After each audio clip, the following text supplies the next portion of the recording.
Leave. You're not welcome here. Those were the first words Emma threw at me, sharp, bright, loud enough to echo across the courtyard and silence the entire rehearsal. I had barely stepped onto the stone steps of the venue when her voice cut through the music. 200 guests turned as one. Some blinked in confusion. Others looked away quickly, already choosing not to know what was happening. I stood there, holding the small gift bag I'd brought for her. Something simple I'd picked up on my way over. For a moment, I honestly thought she must be talking to someone behind me. But she jabbed her finger straight toward my chest. You heard me, Delia. Leave. Her dress rustled as she took another step face tight with irritation, as if I'd somehow ruined the day by showing up on time. Behind her, the wedding planner froze mid-sentence, holding a clipboard like a shield. The bridesmaids whispered to each other, not bothering to hide their smirks. But it was Caleb I looked at. My son stood at the end of the aisle, hands in his pockets, eyes on the ground. He didn't move, didn't speak, didn't even lift his head to see the look on my face. I waited just 1 second, 2, maybe 3, for him to say something, anything. But he stayed perfectly still, a statue carved out of someone I used to know. I'm not repeating myself. Emma snapped her heels, clicking closer. This is a private rehearsal. You're making people uncomfortable. The air felt heavy, like the humidity before a storm. I swallowed, nodding once, even though my throat felt tight.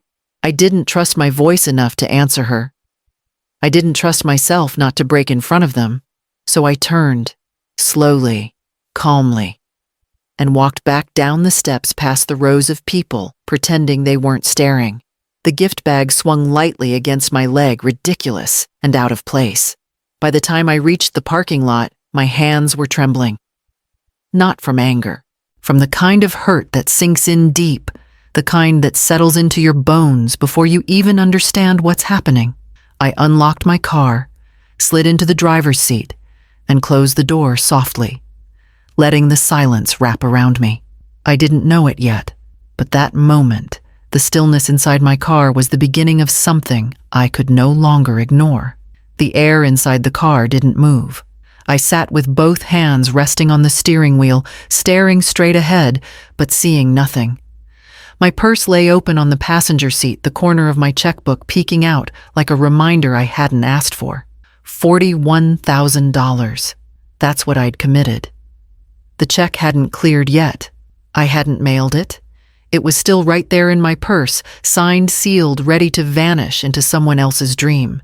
Emma's voice echoed in my head louder now that I had nowhere else to put it. You're not welcome here. Not even please. Not even I'm sorry there's been a mistake. Just pure venom in front of a crowd that had no idea I was the one paying for their champagne toast and Instagram backdrops. I reached for the checkbook and held it in my lap. The numbers didn't blur.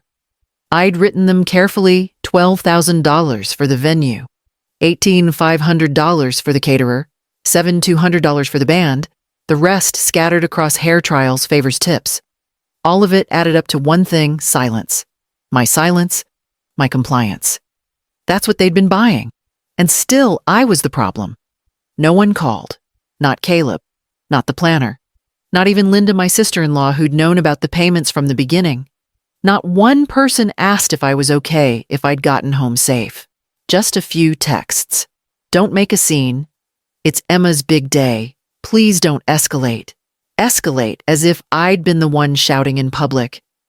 As if I hadn't stood there mute and stunned while my own son chose the carpet over my eyes. I folded the checkbook shut and slid it back into my purse. I'd stayed quiet because it was easier. Because I didn't want Caleb to think I was difficult. Because I still remembered the way his hand used to curl around mine when he was nervous. But I wasn't nervous anymore. I wasn't quiet anymore. I pulled out my phone and scrolled until I found the email from the wedding planner. My thumb hovered over the contact. Just one call. That's all it would take. The moment I walked through my front door, the air felt different. Not heavier, cleaner. Colder. I set my purse on the counter, and went straight to the kitchen table where the wedding binder sat like a monument to all my efforts. I opened it. Color-coded tabs, timelines, deposit receipts. Neat, perfect. Just like they wanted the wedding to be. Just like they wanted me to be. I picked up my phone and dialed the planner first. "Hi, Delia," she chirped, as if nothing had happened. "Just finalizing everything for this weekend I'm canceling," I said. A pause. "I'm sorry, I'm canceling everything. The venue, the vendors, the band. Don't charge the card. The check hasn't cleared." Another silence, longer this time. Then her voice dropped to a professional hush. "You're within your rights. All the contracts are in your name." "But may I ask, I'm not welcome?" I said. "So neither is my money." She didn't argue, just confirmed the cancellations and hung up. I moved down the list. The florist, the caterer, the photographer. Each call was easier than the last. I didn't explain. I didn't apologize. I didn't even raise my voice. My tone stayed cool, detached, like I was canceling a subscription I'd never wanted. The photographer tried to charm me. "We'd hate to lose such a beautiful event," she said. I replied, "You already did." The bandleader groaned when I called. We turned down 3 other events for that night. "So did I said, and hung up. With every call, something in me settled. A weight quietly being lifted. The illusion cracked. This wasn't their wedding. It had never been. It was mine. My planning. My checkbook. My name on every contract. They'd used me like a foundation, but never looked down to see what was holding it all up. By the time I closed the binder, the house was quiet again. I stood in the kitchen staring at the blank space on the calendar where their wedding date had been scribbled in pink. The silence felt clean. The knocking started at 7:14 a.m. Sharp, fast, relentless, like someone who'd practiced exactly how angry they wanted to sound. I stayed in bed at first half hoping he'd leave. But Caleb didn't leave. "Mom," he shouted. "Open the door." I moved slowly, putting on my robe, brushing the sleep from my face. The hallway felt longer than usual. I paused before the door, listening to his footsteps, pacing on the porch. "I know you're in there." Emma's crying. "Everything's falling apart. We need to talk." I opened the door just enough to see his face flushed, tired, his hair a mess like he hadn't slept. But he wasn't looking at me. He was already preparing a speech. "She's devastated," he said. "Vendors are pulling out. The venue gave our date to someone else. Do you know how humiliating this is?" "I do," I said quietly. He didn't flinch. Didn't even hear it. "You didn't have to do it like that. A text, a heads up, anything. You just torched everything. You told me not to cause a scene." He stopped, blinking. Like it hadn't occurred to him that I might remember the words he never said, the silence he stood behind. "I get it," he said. "You're mad, but this isn't about you. It's about us." I crossed my arms. It stopped being about me the second she screamed at me in front of 200 people. Caleb sighed and looked at the ground. "You're being dramatic." That word, dramatic. I felt it slice through me, sharper than anything Emma had said. I took a step back, hand on the door. "Selfish, too," he muttered. "You always need to be the center." I shut the door before he could finish. Not slammed, just closed. Firm, final. On the other side, I heard him say my name once more. Softer this time. But I didn't move. I walked to the kitchen, filled the kettle, and waited for the water to boil. When I checked my phone, his last text read, "This is why Dad left." I stared at the screen for a long time after that message. The kettle screamed behind me, but I didn't move. The words just sat there, black and simple and cruel. This is why Dad left. There it was. The poison seed. Planted in the middle of everything I had tried to do right. I could have deleted it, ignored it, but I let it stay there on my screen, a mirror of how little he understood. I poured the water, made the tea, sat at the table, and waited. 15 minutes later, the doorbell rang again. Then his voice muffled through wood and years. "Mom, can we please talk?" I opened the door, not wide, just enough for him to see my face. "You think I controlled everything I asked?" He looked surprised. I was even speaking. Dad said I raised a hand. Not to silence him, just to stop myself from shaking. "Your father left because he didn't want to be a husband anymore. Not because I bought the wrong brand of peanut butter. That's not what he told me." "No," I said. "It's what he told himself." Caleb exhaled hard, like I was making it harder than it had to be. "You always twist everything, Mom. You make it about your version, your control. You didn't even think about how this would affect me." "I thought about it," I said, "and I decided not to pay for people who treat me like furniture. You always do this. You shut people out. You freeze. And that's why people leave." I didn't argue. I didn't cry. I just opened the door a little wider and stepped aside. "You should go," I said. He hesitated, searching my face for some crack, some opening. But there wasn't one left. He walked back to his car. I closed the door, locked it, and returned to the table. My tea had gone cold. I dumped it in the sink and reached for my purse. There was one more call I needed to make. Ms. Chen didn't blink when I laid out the situation. She flipped through my folder, contracts, invoices, every signed agreement with my name on the line, and nodded slowly the way she always had. Calm and exact. "You're protected," she said. "They can't sue for breach. You funded it. You withdrew. It's no different than canceling a catered birthday." "I just want to be left alone," I told her. She leaned back in her chair. "I'd advise a cease and desist. If either of them escalates, post anything else online, or shows up again yelling outside your house, it sets the tone." I hesitated. Legal action against my own son sounded like something people whisper about behind closed doors. But then again, so was getting thrown out of your son's wedding by someone who called you a burden. "I'll think about it," I said. I stopped by the grocery store on the way home. Bought bananas, tea, nothing special. I tapped my card at checkout, but it didn't go through. "Want to try again?" the cashier said. And I did. Twice. Same error. It was the same card I'd used for the wedding deposits. At home, I logged into my account.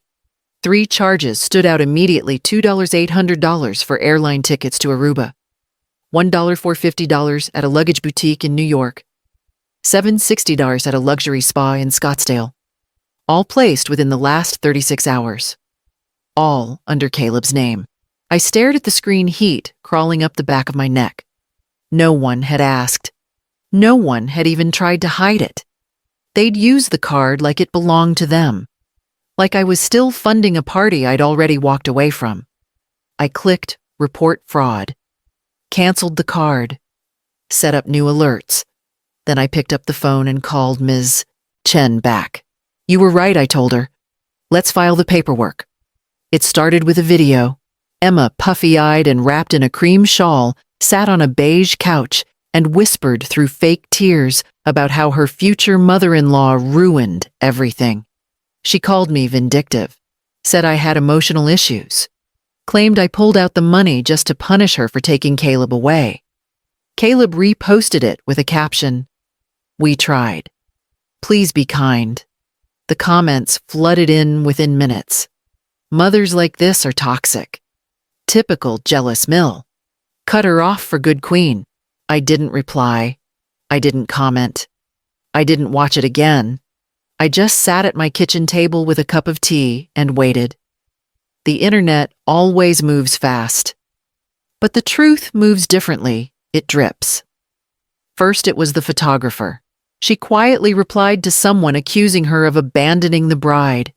She posted a screenshot of the cancellation email, with my name, my contract, my deposit.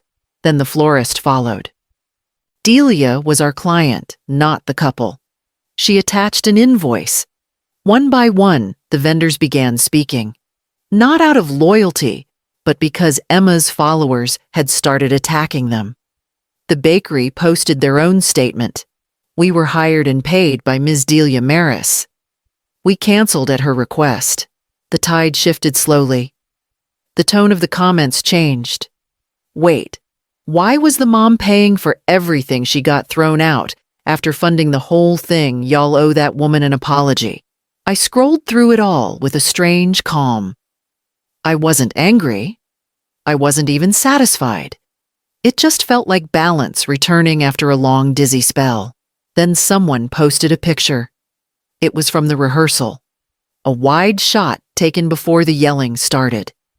You could see me standing off to the side, holding a gift bag. My head slightly bowed. Everyone else smiling and laughing under the string lights. No caption. Just that image. Thousands of likes. No words necessary. I closed the laptop, turned off the lamp beside me, and let the room go quiet.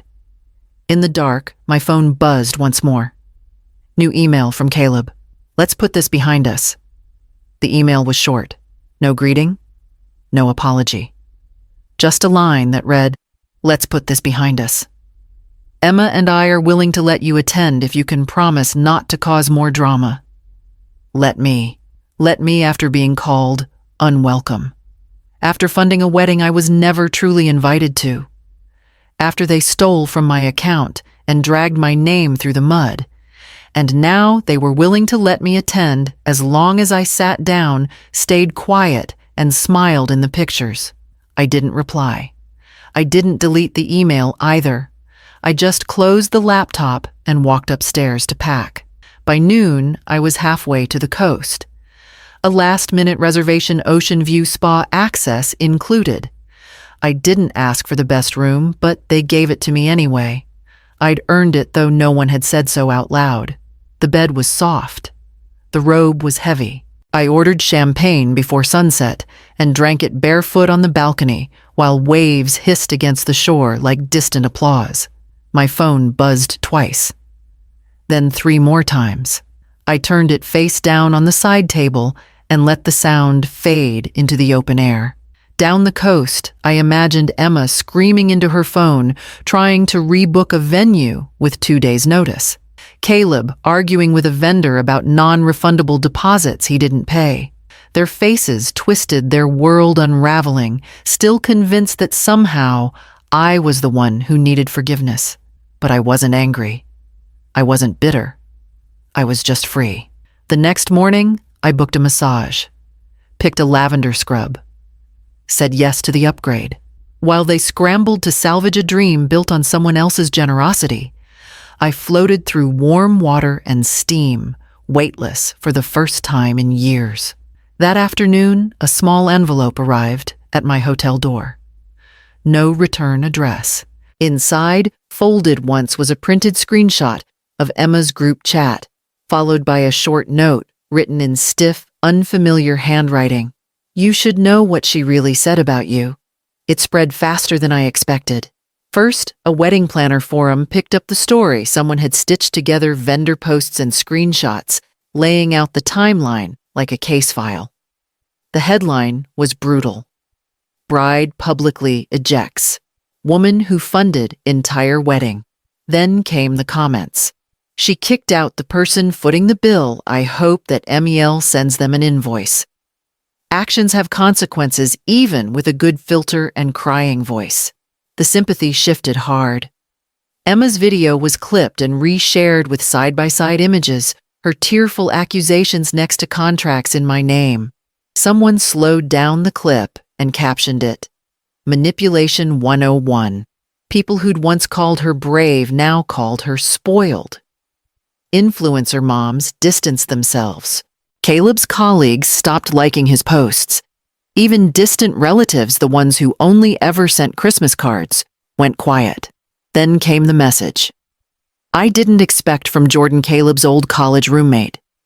He messaged me directly. I'm sorry this happened to you. I always liked you. Caleb, he used to say you were the reason everything went wrong, that you controlled everything. But he never took responsibility for anything. Not even when he totaled my car sophomore year. I didn't reply. I didn't need to. Instead, I saved his message. I saved the forum threads, the florist's post, the screenshots from the photographer, even the side-by-sides people had made, not because I wanted revenge, but because the world for once had seen something clearly. I had stopped defending myself, and the truth stripped of my voice had managed to stand on its own. The envelope still sat on the dresser beside the untouched note. I hadn't told anyone about it, but I'd read every line, the things Emma had written. She's pathetic. Caleb's just scared of her. I'll make sure she knows her place played in my mind in the quiet moments. There was one more screenshot at the bottom of the note. It was a list of names crossed out, and one line left uncrossed. Bride's mother will walk her down the aisle. The day came. Warm, bright, the kind of weather brides hope for. I woke without an alarm, no need to rush, no speeches to review, no corsages to pin. I opened the curtains wide and let the salt air pour in. I sat on the balcony wrapped in a robe, bare feet on the railing. The ocean moved in a rhythm I didn't have to control. I poured a glass of champagne, not to celebrate anyone else, just to savor the quiet. Across the country, in a venue that had once been mine to give, people were scrambling. There would be no aisle, no string quartet, no plated dinners arriving in perfect synchrony. Just rushed phone calls, wilted flowers, and the echo of everything they assumed would fall into place. I didn't wonder what Emma wore. I didn't wonder if Caleb was nervous. I didn't even care if they went through with it. I opened my phone one last time, uploaded a single photo, the beach pale sky, and my hand holding the glass against the sun. The caption was short. Happiness looks better on me. I posted it, closed the app, turned off notifications, and then I turned off the phone. It vibrated once more before shutting down. I glanced at the final preview, a message from Caleb. Can we talk? But I'd already answered. I leaned back in the chair, closed my eyes, and let the wind tangle my hair. No noise, no stage, no name cards or speeches or strained pleasantries. Just peace. And for the first time in a very long time, I didn't feel erased. I felt seen by no one in particular, and maybe that was the point. Because there are some conversations that don't need to be had, some apologies that come too late, and some days like this one that are best spent in the quiet company of your own survival.